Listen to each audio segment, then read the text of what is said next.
وہ بیوی نہ ہو تو تنہائی کا احساس مار دیتا ہے۔ بیوی کے بغیر کوئی زندگی نہیں ہے، اور خامد کے بغیر عورت کی کوئی زندگی نہیں ہے۔ قریب ترین رشتہ بیوی ہے۔ جو سسرال میں زیادتی ہو رہی ہے، میں اس کے ازالہ کی کوشش کر رہا۔ تو ہم ایک ہندی معاشرے سے متاثر ہیں جہاں بیوہ کی کوئی سنوائی نہیں، مطلقہ کی کوئی سنوائی نہیں۔ اور تمہیں عجیب بات بتاؤں، یورپ میں نظر آتا ہے عورت بڑی آزاد ہے، یورپ کی عورت پر یہاں سے بھی زیادہ ظلم ہوتا ہے۔ اللہ تعالیٰ نے جتنے انسانی رشتے بنائے ہیں، ماں باپ، بہن بھائی، چاچے تائے، دادا دادی، نانا نانی، ساس سسر، خالہ بھانجا، بھتیجا، پھوپھی پھوپھا، یہ جتنے اللہ نے رشتے بنائے ہیں، ان میں سب سے اہم رشتہ خامد اور بیوی ہے۔ سب سے اہم رشتہ خامد اور بیوی ہے۔ سب سے قریب ترین رشتہ خامد اور بیوی۔ لباس سے زیادہ کوئی چیز میرے قریب ہے؟ آپ کے قریب لباس سے زیادہ کوئی چیز قریب ہے؟ بولو۔ تو اللہ تعالیٰ کہہ رہا ہے کہ میری بیوی میرا لباس ہے، اور میری بیوی سے کہہ رہا ہے کہ تیرا خامن تیرا لباس۔ تو میں سے مراد سب شادی شدہ، جتنے شادی شدہ لوگ ہیں، تو میں بھی کون ہیں شادی شدہ طلبہ میں؟ ماشاءاللہ کافی بابرکت مجمع ہے۔ ہاں اچھا، تو اللہ تم سے کہہ رہا ہے تمہاری بیوی تمہارا لباس ہے۔ سب سے قریب شادی کے بعد قریب ترین رشتہ لفظ لباس بتا رہا ہے بیوی ہے۔ قریب ترین رشتہ بیوی ہے، اور جو قریب ترین ہوتا ہے وہ پہلے ہوتا ہے، اس کا حق پہلے آ جاتا ہے۔ قریب ہو گیا۔ اور کل میں نے کہا تھا کہ لباس اور میرے درمیان کوئی چیز حائل نہیں ہے۔ اس سے میں نے وہ ایک حدیث کو اس کے ساتھ جوڑا تھا جو آپ نے حضرت فاطمہ رضی اللہ تعالیٰ عنہا سے فرمایا تھا کہ جس سے میں پسند کروں اسے تو پسند نہیں کرے۔ تو چپ کر کے واپس چلی گئیں اور اپنی اور بیگمات رسول سے فرمایا کہ بھائی آپ جانو اور آپ کا مسئلہ، میں اب اس میں نہیں پڑتی۔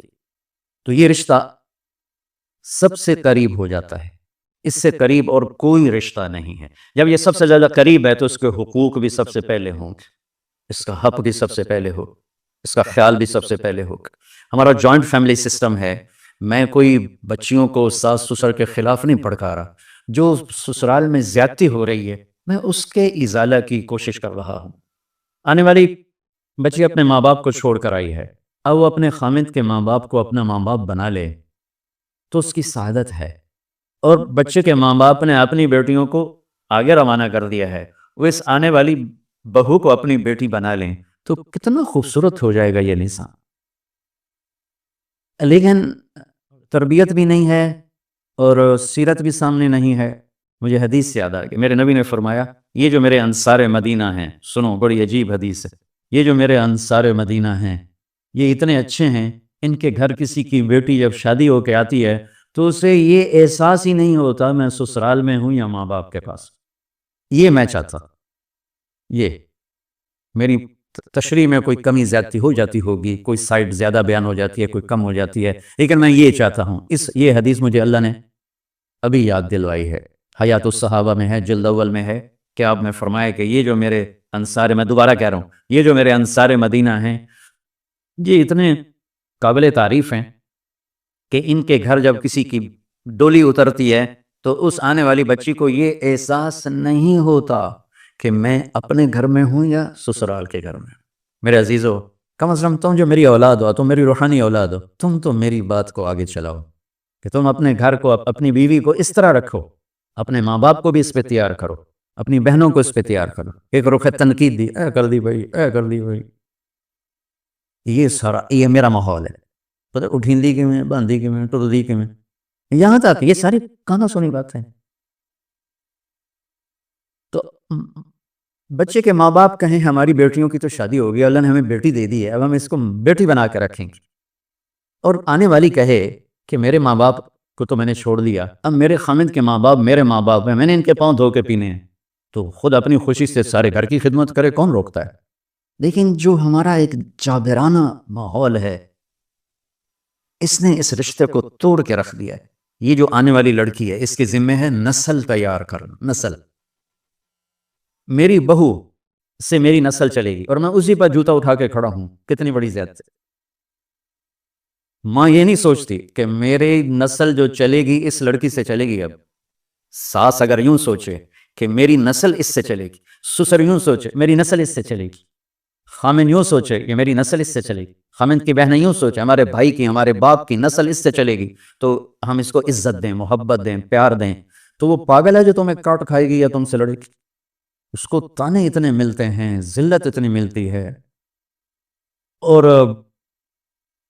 میں نے جیسے کہا لباس سب سے قریب ہے، تو اس کے بعد بیوی کا حق سب سے پہلے آ جاتا ہے. ماں باپ کی طرف سے زیادتی آئے تو تمہارے ذمہ ہے اپنی بیوی کو بچاؤ، اللہ کے واسطے اپنی بیویوں کی حفاظت کرو. ہاں تمہاری بیوی کی طرف سے زیادتی آئے تو اللہ کے واسطے ماں باپ کی حفاظت کرو.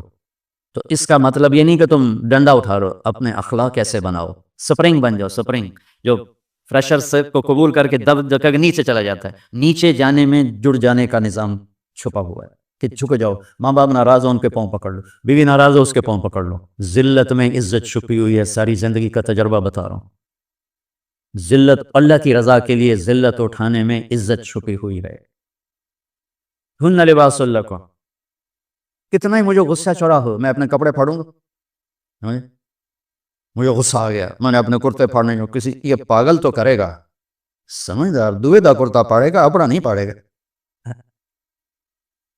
اب مجھے بیوی پہ غصہ چڑھ گیا تو میرا لباس ہے، اس کو تار تار کر دوں، گالیاں دوں، تھپڑ ماروں. تو ایسے جیسے میں اپنے کرتے کو پھاڑ رہا اور اپنے کرتے کو تار تار کر رہا. بیوی کو غصہ چڑھے تو وہ اپنے کپڑے پھاڑتی ہیں.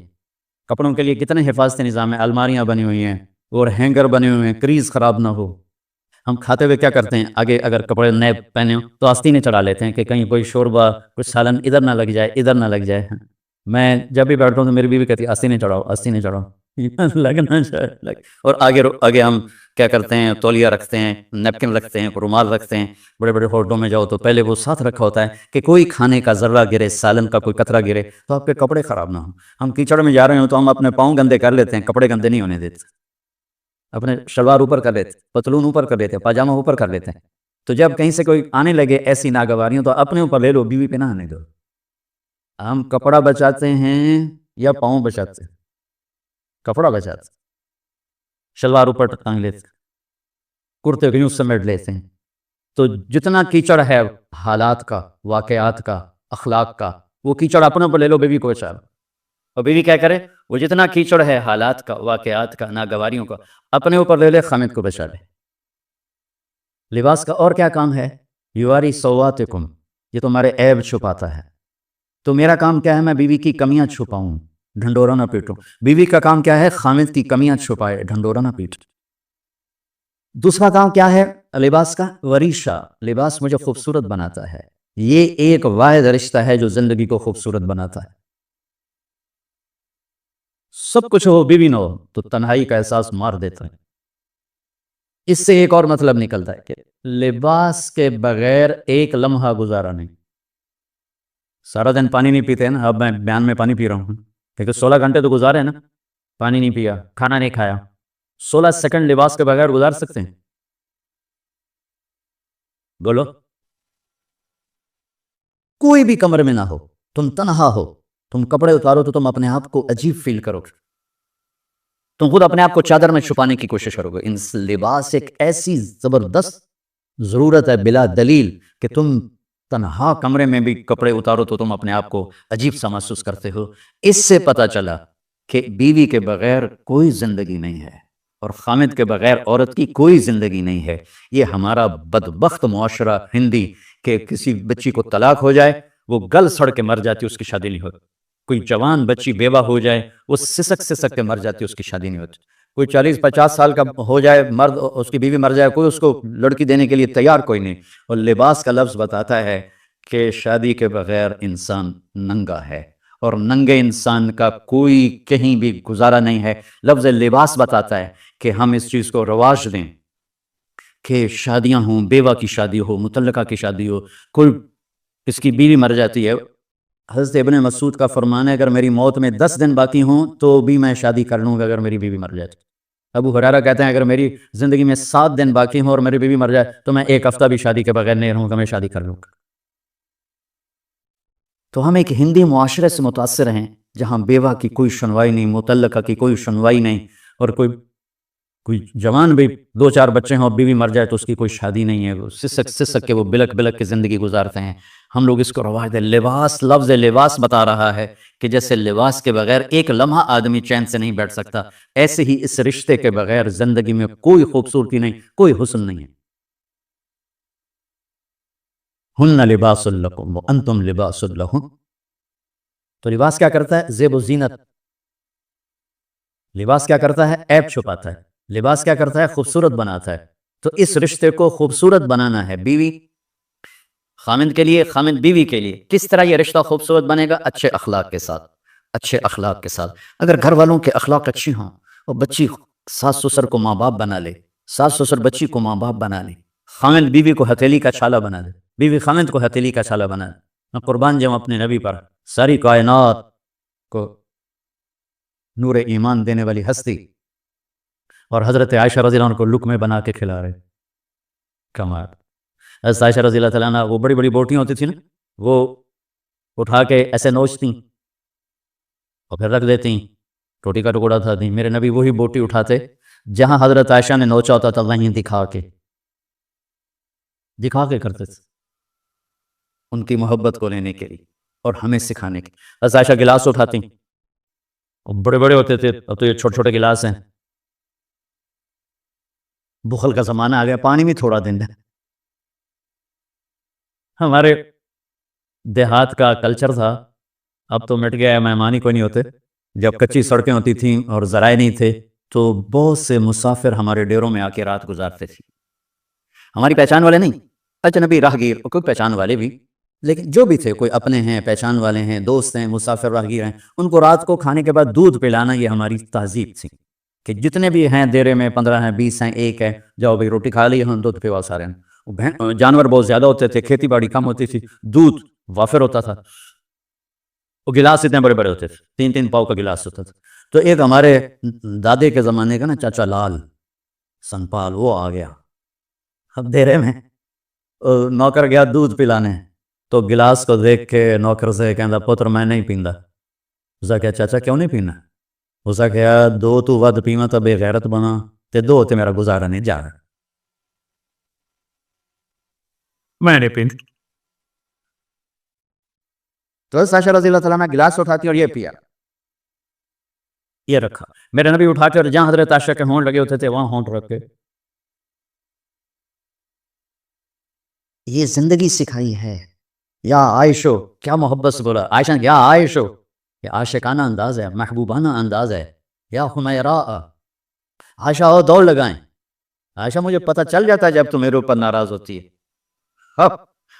حضرت عائشہ نے کہا وہ کیسے؟ کہ جب تو میرے اوپر ناراض ہوتی ہے نا تو تو یہ نہیں کہتی مجھے رب محمد کی قسم، تو کہتی مجھے رب ابراہیم کی قسم. جب تو میرے اوپر راضی ہوتی ہے تو کہتی ہے مجھے رب محمد کی قسم، اور جب تو میرے اوپر ناراض ہوتی ہے تو کہتی مجھے رب ابراہیم کی قسم. کہ یا رسول اللہ صلی اللہ علیہ وسلم نام ہی آپ کا نہیں لیتی، میرا تو دل آپ پہ گیا، میری جان قربان ہے آپ پر. عرب کے ماحول میں اظہار عشق عیب تھا بیوی سے. ہاں، معشوق سے اظہار عشق، ساری شاعری بھری پڑی. تم نے شعراء جاہلیت پڑھو یا بعد کو پڑھو، بھری پڑی. وَهَلْ تَبْكِينَ لَيْلَا إِذَا مِتُّ قَبْلَهَا وَقَامَ عَلَى قَبْرِ النِّسَاءُ النَّوَائِحُ لَيْلًا كَمَا لَوْ أَصَابَ الْمَوْتُ لَيْلًا بَكَيْتُهَا وَجَادَ لَهَا دَمْعٌ مِنَ الْعَيْنِ السَّافِحُ وَأَغْبِرْتُ مِنْ لَيْلَا بِمَا لَا أَنَالُهُ بَلَا كُلُّ مَا تَرْبُطْ بِهِ الْعَيْنُ طَائِعُ وَلَوْ أَنَّ لَيْلَا. دیکھو لیلا لیلا لیلا، 4 شعر ہیں، لیلا ہر شعر میں لیلا.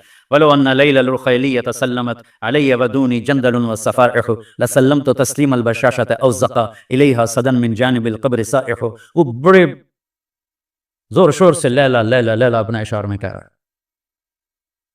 لیکن بیوی سے اظہار عشق موت.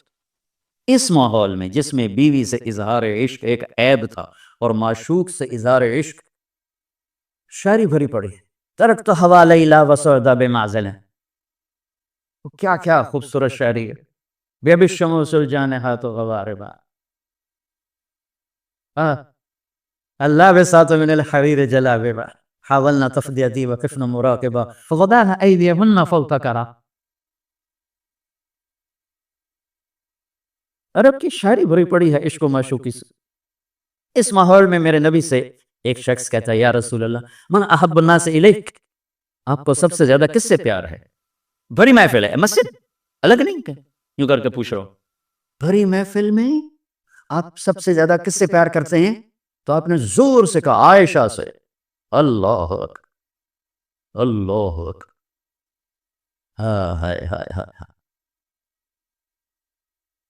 وہ تو بھیل گئے، وہ کہنے لگے، ان کی تو سمجھ میں نہیں آئی بات، تو انہوں نے کہا یا رسول اللہ میرا مطلب ہے مردوں میں آپ کس سے زیادہ پیار کرتے؟ تو آپ کو اندازہ ہو گیا وہ کیوں یہ پوچھ رہا، اس کو ہضم نہیں ہوا جب تو آپ نے کہنا تھا ابو بکر سے، تو آپ نے فرمایا مردوں میں عائشہ کے عباس، ابو ہاں عائشہ کے عباس، کیا زندگی سکھائی، ہن لباس لکم وانتم لباس لہن، یہ تمہارا لباس ہیں، تمہیں کتنا ہی غصہ چڑھے لباس تو نہیں پھاڑو، تمہیں غصہ چڑھے بیوی کو بے عزت نہ کرو، بیوی کو غصہ چڑھے تو کرتا پھاڑے، اپنا دوپٹے کو آگ میں ڈالے گی نہیں، اس کو بچائے گی، صرف پاگل یہ کام کرتا ہے۔ اسی ایک لفظ لباس کے اندر زندگی گزارنے کا پورا طریقہ موجود ہے، اور اسی کے اندر بیواؤں کی، مطلقہ کی، رندوے کی شادی کا اشارہ خوبصورت موجود ہے کہ لباس کے بغیر تو ایک لمحہ انسان نہیں گزار سکتا، تو اس کو رواج دینا، اس کو رواج دینا یہ ہمارے ذمے ہے، اور اپنے نبی کی معاشرت کو بتانا یہ ہمارے ذمے ہے۔ ہم تو ان مسائل میں پڑ گئے جن کا نہ جنت سے تعلق ہے نہ جہنم سے تعلق ہے، الٹا وہ مسائل جس میں زیادہ اختلاف ہے اس میں زیادہ بولنا، زیادہ تقریریں کرنا، اس چیز نے ہمیں اپنی منزل سے بہت دور کر دیا، ہم کھو گئے ہیں، کہیں اور چلے گئے ہیں۔ تو اس عرب کے ماحول میں میرے نبی نے لباس بنا کے دکھایا۔ صفیہ رضی اللہ تعالیٰ عنہ چھوٹے قد کے تھے، اونٹ پہ سواری کے لیے وہ خود نہیں کر سکتے تھے، آپ نے اپنا گھٹنا آگے کر دیا، حضرت صفیہ نے آپ کے گھٹنے پر پاؤں رکھا اور اس کو زینہ بنا کے آپ نے ان کو اوپر چڑھایا، زینہ بنا کے۔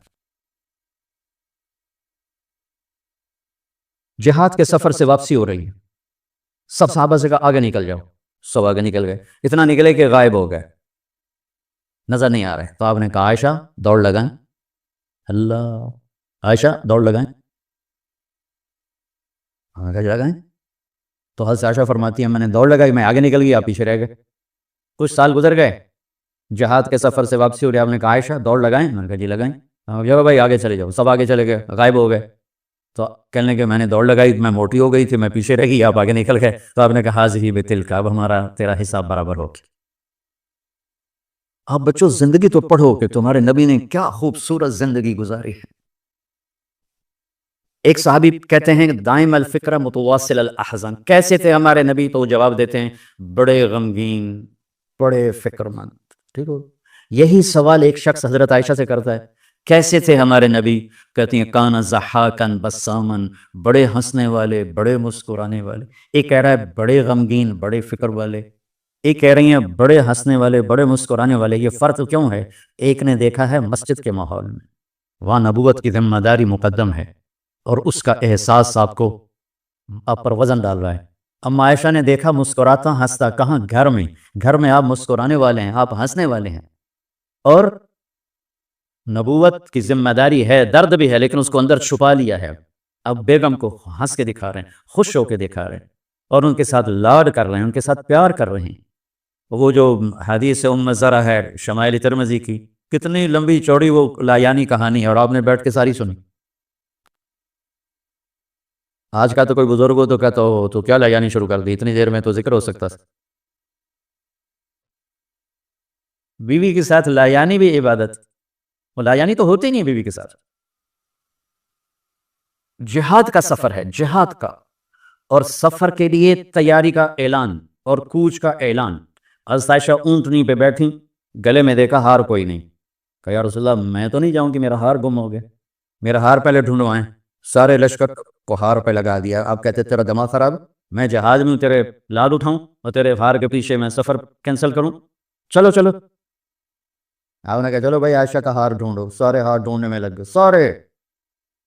یہ میں کہاں سے کوئی میں فرضی کس سے بیان کر رہا ہوں؟ گھڑ گھڑ کے بیان کر رہا ہوں، تمہیں اپنے حبیب کی سیرت سے اٹھا کے دے رہا ہو۔ کوئی آپ کسی سیر پہ نہیں نکلے تھے کہ کوئی بات نہیں سفر کینسل کرو، جہاد کا سفر ہے، اور آپ کہہ رہے ہیں عائشہ کا ہار ڈھونڈو۔ آپ دیکھ رہے تھے کہ آگے عورتوں کے ساتھ کتنے ظلم ہوں گے۔ تم کو بھی سنو ان کی چیخیں اور آہیں جو میں سنتا ہوں، تمہارے کلیجے پھٹ جائیں کہ کس قدر ظلم ہے۔ اور تمہیں عجیب بات بتاؤں، یورپ میں نظر آتا ہے عورت بڑی آزاد ہے، یورپ کی عورت پر یہاں سے بھی زیادہ ظلم ہوتا، دیکھنے میں وہ آزاد نظر آتی لیکن اوف اللہ اللہ۔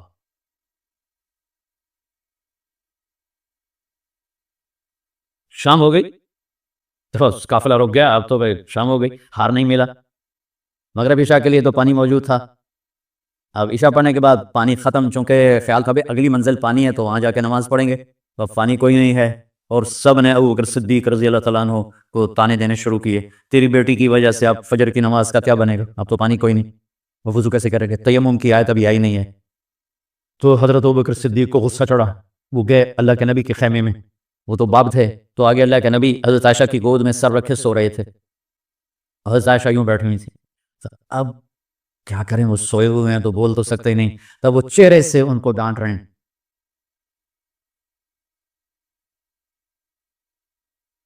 اور آگے بڑھ کے انگلی یہاں مارے ٹک، یوں، وہ کہتے میں ایسے ہو گئی تاکہ انگلی کے درد سے میں یوں نہ ہوں، کہیں اللہ کے نبی جاگ نہ پڑے، تو ٹک ٹک ٹک ٹک، تیری وجہ سے آج سارا صحابہ تکلیف میں، اب پانی کوئی نہیں ہے، گویا چہرے سے سارا کچھ کہہ رہے ہیں، یوں کر رہے ہیں، چہرے سے سارا کچھ بتا رہے ہیں، اور غصے میں باہر آ گئے، اللہ کے نبی کی آنکھ کھلی، پتہ چلا پانی کوئی نہیں، نماز کا ٹائم ہے، اللہ نے کہا چلو فتیمموا صعیدا طیبا، چلو بھائی مٹی سے تیمم کرو، ہم نے تمہیں پانی سے بھی بے نیاز کر دیا۔ تو پھر سعد بن عبادہ کہنے گئے ابو بکر تیرے گھرانے کی یہ پہلی برکت تھوڑی ہے، اور بھی بڑی برکتیں پہلے ملی ہیں، پہلے سب ناراض ہو رہے تھے، پھر سارے خوش ہو گئے کہ یہ کیا مل گیا، اللہ نے ہمیں تیمم دے، کسی امت کو تیمم نہیں ملا، دیکھو یوں کر کے کر لو، اس سے کوئی پاک ہوتا، اور پھر یوں ایسے کر لو، چلو بھائی غسل سے بھی فراغت ہو گئی، پانی کوئی نہیں ہے تمہیں غسل کی ضرورت پڑ گئی ہے، تو اتنا ہی کام ہے، ضربتان۔ حضرت عمار بن یاسر نیا نیا تیمم کا حکم آیا تھا، پتہ تھا نہیں کیسے کرنا ہے، تو اس سفر میں تھے تو ان کو ضرورت پڑ گئی نہانے کی، انہوں نے کہا اب وضو کے لیے تو تیمم ہے بھائی یوں کر لو، لیکن نہانے کے لیے تو تیمم کیسے کروں گا، تو سارے کپڑے اتار کے ریت پہ کبھی یوں کبھی یوں سے بھی بڑے لمبے چوڑے، عمار بن یاسر آ کر کہنے لگے یا رسول اللہ آج میں نے یوں تیمم کیا، انما یکفی کا ضربتان، ارے وہاں میں تجھے 2 ضربیں ہی کافی تھیں، یہ اور یہ۔ تو نماز پڑھی گئی، حضرت عائشہ نے کہا یا رسول اللہ ٹھیک ہے ہار نہیں ملتا چلیں، جب میرے نبی سے اما عائشہ نے کہا چلیں تب آپ نے کہا چلو، وہ جب اونٹنی کو اٹھایا تو ہار اس کے نیچے گرا پڑا، وہ دھاگا کوتا اور پھسل کے نیچے چلا گیا، وہ سارے ادھر ادھر ڈھونڈتے رہے، اونٹ کو کسی نے اٹھایا نہیں، اللہ نے تیمم کی رخصت دینی تھی، اور ایک ہمیں خوبصورت زندگی کا درس دینا تھا کہ اتنے بڑے سفر میں بھی بیوی کے لاڈ کو مقدم کیا، ضرورت کو نہیں، ہار ضرورت ہے، بولو وہ بولو، اس لیے کہلوانا چاہتا ہوں کہ تمہیں مشکل سبق بتا رہا ہوں، یہ یہاں کرسی پہ بیٹھ کے بتانا بہت آسان ہے، جب ناگواری آتی ہے پھر پتہ چلتا ہے کہ اب اپنے آپ کو سنبھالنا کیسے، اگر ناگواریوں کو سہنا سیکھ جاؤ گے تو تمہارا گھر جنت بن جائے گا، اگر ناگواریوں کو اگلنا شروع کرو گے تو تم اپنے گھر کو جہنم بنا لو، یاد رکھنا، شکل صورت چند دن، روپیہ پیسہ ایک دن بھی نہیں، کپڑے زیور گاڑیاں چند دن، اور اخلاق موت تک ساتھ دیتے، اخلاق کا حسن کبھی باندھ نہیں پڑتا، اخلاق کے حسن و جمال کو کسی میک اپ کی ضرورت کوئی۔ سوال ایسے نہیں آتا 3 کام جو کرے گا کبھی عزت نہ دیکھے گا، 3 کام جو کرے گا کبھی عزت نہ دیکھے گا، 3 کام جو کرے گا کبھی عزت نہ دیکھے گا، اور 3 کام جو کرے گا کبھی ذلت نہ دیکھے گا، 3 کام جو کرے گا کبھی ذلت نہ دیکھے گا، 3 کام جو کرے گا کبھی ذلت نہ دیکھے گا، جو جھوٹ بولتا ہے، جو ظلم کرتا ہے، جو دھوکہ دیتا ہے، جو جھوٹ بولتی ہے، جو ظلم کرتی ہے، جو دھوکہ دیتی ہے، عزت کے خواب دیکھنے چھوڑ دے، ذلت مقدر ہے اس جہان میں اس جہان، قوم ہو، فرد ہو، عورت ہو، مرد ہو، ظلم ہے، جھوٹ ہے، دھوکہ ہے، رب ذوالجلال کی قسم ذلت کے سوا کچھ نہ ملے گا۔ جو سچ بولتا ہو، جو عدل کرتا ہو، جو دیانتدار ہو، اس کے لیے عزت مقدر ہو گئی۔ سچ ایک فرد میں ہے، عدل ایک فرد میں ہے، دیانت ایک فرد میں ہے یا ایک قوم میں ہے، انہیں عزت دینا یقینی ہو گیا، میرا اللہ انہیں دے کے رہے گا، چاہے وہ اللہ کو مانتے ہیں چاہے اللہ کا انکار کرتے ہیں۔ آگے آخرت کا مسئلہ الگ ہے، یہاں قوم، فرد، قبیلہ، کوئی مذہب، پتھر کا پجاری، آگ کا پجاری سچ بولتا ہے، ظلم نہیں کرتا، دیانتدار ہے، اللہ کی قسم اللہ اسے عزت کی زندگی دے گا۔ رات کا تہجد گزار، دن کا روزے دار، کہیں ظلم کرتا ہے، کہیں جھوٹ بولتا ہے، کہیں دھوکہ دیتا ہے، ذلت اس کے ماتھے پہ لکھ دی جائے گی، اور موت کے بعد کی ذلت بھی ساتھ اٹھے گی۔ تو اللہ کو راضی کرو کیسے؟ کبیرہ گناہوں سے بچ کر، اس کے سامنے سر جھکا کر۔ دوسرا کام اللہ کے بندوں کے ساتھ معاملہ کرو، سارا معاملہ 2 حدیثوں میں بتا دیتا ہوں، 2 حدیث کہ یہ 2 کام کر لو، ساری دنیا کے محبوب بن جاؤ گے، تمہارے گھر جنت بن جائیں گے، میاں بیوی میں محبت قائم ہو جائے گی، ساس بہو میں محبت ہو جائے گی، باپ بیٹے میں محبت ہو جائے گی، ماں بیٹی میں محبت ہو جائے گی، بھائی بھائی میں محبت ہو جائے گی۔ 2 کام، ان 2 میں سب کچھ چھپا ہوا ہے۔ میرے نبی نے فرمایا معاذ الا انبئک بملاک ھذا کلہ، پوری حدیث۔ معاذ بن جبل نے کہا یا رسول اللہ کچھ جنت کے جانے کا راستہ تو بتائیں، جنت میں جانے کا راستہ تو بتائیں۔ انبئنی بعمل یدخلنی الجنہ، صاحب نے کہا سألت عن امر عظیم، بہت بڑی باتوں نے پوچھی ہے۔ تقیم الصلاۃ المکتوبہ، تؤدی الصلاۃ المفروضہ، وتصوم رمضان، وتحج البیت، معاذ نماز پڑھنا، روزہ رکھنا، زکوٰۃ دینا اور حج کرنا۔ پھر آپ نے فرمایا ان شئت انبأتک بابواب الجنت، اب اگر تو چاہے تو کچھ اور بتاؤں، جنت کے دروازے بتاؤں؟ کہ جی بتائیں۔ کہ الصوم، روزہ جہنم اور تیرے درمیان بیچ میں رکاوٹ بن جائے گا۔ الصدقۃ تطفئ الخطیہ، چھپ چھپ کے اللہ کے نام پہ دینا تیرے گناہوں کو دھو دے گا، پاک کر دے گا۔ وقیام الرجل فی جوف اللیل ابتغاء وجہ اللہ، اور رات کے اندھیرے میں کھڑے ہو کر اللہ سے باتیں کرنا، 2 نفل ہی پڑھ لیا کرو، کسی مرد عورت کا رات کے اندھیرے میں کھڑے ہو کر۔ پھر آپ نے کہا معاذ الا انبئک براس الامر وعمودہ وذروۃ سنامہ وبملاک ھذا کلہ، اے معاذ میں تمہیں اب سارے دین کا خلاصہ بتاؤں، سارے دین کا سرا بتاؤں، ستون بتاؤں، ایک روایت کے مطابق ستون بتاؤں، آخری چیز بتاؤں، آخری چیز بتاؤں؟ کہا جی ما ہوا جی، تو مجھے دیکھنا سارے بھائی۔ تو آپ نے اپنی زبان نکالی اور اسے یوں پکڑا، معاذ کفہا، معاذ اپنی زبان پہ قابو پا جا، یہ میری پوری شریعت ہے، یہ پورا دین ہے۔ یہ کس کو سمجھایا ہے؟ معاذ۔ کیسے سمجھایا؟ جیسے چھوٹے بچے کو سمجھاتے ہیں، ایکشن کر کے۔ صرف اتنا بھی تو کافی تھا بھائی، زبان کی احتیاط کیا کرو۔ ایسے سمجھایا جیسے چھوٹا بچہ، کیوں کہ مشکل ترین 22 ویلر ٹرالے کو بریک لگانا آسان ہے، یہ 2 انچ کی زبان کو بریک لگاتے ہوئے سارے بریک فیل ہو جاتے ہیں۔ اور جتنا آج گھروں میں فساد ہے اس کے پیچھے یہ زبان ہے۔ اور یہ کون ہے جس کو معصوم بچے کی طرح سمجھایا ہے؟ معاذ بن جبل۔ اور معاذ بن جبل کون ہے؟ میرے نبی نے کہا قیامت کے دن میری امت کے علماء کا جھنڈا معاذ کے ہاتھ میں ہوگا۔ اور یہ کون ہے؟ میں پچھلے مئی میں گیا ہوں، یہ مئی جو گزرا ہے، اردن ہمارا اجتماع تھا تبلیغ کا، میں وہاں گیا، عمان میں آگے اربد گئے، اربد سے 18 کلومیٹر 20 کلومیٹر آگے حضرت معاذ کا مقبرہ ہے، باپ بیٹا دونوں وہاں دفن ہیں۔ حضرت عمر کے زمانے میں انتقال ہوا، جب میں اندر گیا تو اوپر لکھا ہوا تھا تاریخ وفات 18 ہجری، اور اب ہے 1435 ہجری۔ 1417 سال اس آدمی کو دنیا سے گئے ہوئے ہو چکے ہیں۔ جب میں مقبرے میں داخل ہوا، کمرے میں جس میں قبر تھی، سارے کمرے میں خوشبو ہی خوشبو، قبر پر 2-4 چادریں پڑی تھیں۔ مجھے خیال آیا کہ میرے خیال ہے یہ چادروں پہ خوشبو لگی ہوئی ہے، وہ خوشبو آ رہی۔ اس وقت میں فاتحہ پڑھ کے واپس چلا گیا، جا کے نماز پڑھی، مسجد قریب تھی، مغرب کی نماز پڑھ کے پھر دوبارہ آیا، پھر میں کھڑا ہو کے سوچ رہا ہوں کیسی خوشبو۔ تو ایک آدمی میرے پاس کھڑا تھا، میں وہ ایسے کر کے نا چادریں سونگھنی، شاید یہ چادروں میں خوشبو لگی ہوئی ہے۔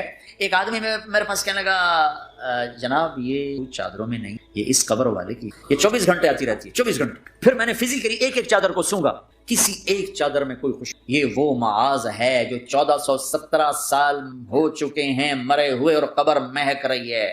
میں سنی سنائی نہیں بتا رہا، آنکھوں دیکھا بتا رہا، خود گیا ہوں، خود یہ مئی جو گزرا ہے۔ ان کو ایسے بتا جو چھوٹے بچے کو، معاذ زبان پہ قابو آ گیا تو میاں بیوی کی لڑائی ختم۔ اگر یہ تو ہو نہیں سکتا کہ اونچ نیچ نہ ہو، کبھی خامن تیز ہوگا تو بیوی زبان پہ قابو پا، کبھی بیوی تیز ہوگی خامن زبان، اگر دونوں ہی سیکھ گئے تو ان کا گھر جنت بن جائے گا۔ کبھی ساس اکھڑے گی تو بہو چپ کر جائے، کبھی بہو اکھڑے گی تو ساس چپ کر جائے، کبھی باپ اکھڑے گا تو بیٹا چپ کر جائے، کبھی بیٹا اکھڑے گا تو باپ چپ کر جائے۔ دعویٰ نہ کرے کہ میں باپ ہوں، میرے آگے بولتا ہے۔ انسان ہے، خطا ہوتی ہے۔ اگر آپ بھائی یہ پیچھے نیچے مستورات بھی ہیں، اپنی زبان پہ قابو پانا سیکھ۔ کسی کو دکھ دینے والا بول نہ بولے۔ المسلم من سلم المسلمون من لسانہ و یدہ، آپ نے فرمایا مسلمان ہے ہی وہ جو ہاتھ اور زبان سے کسی کو دکھ نہ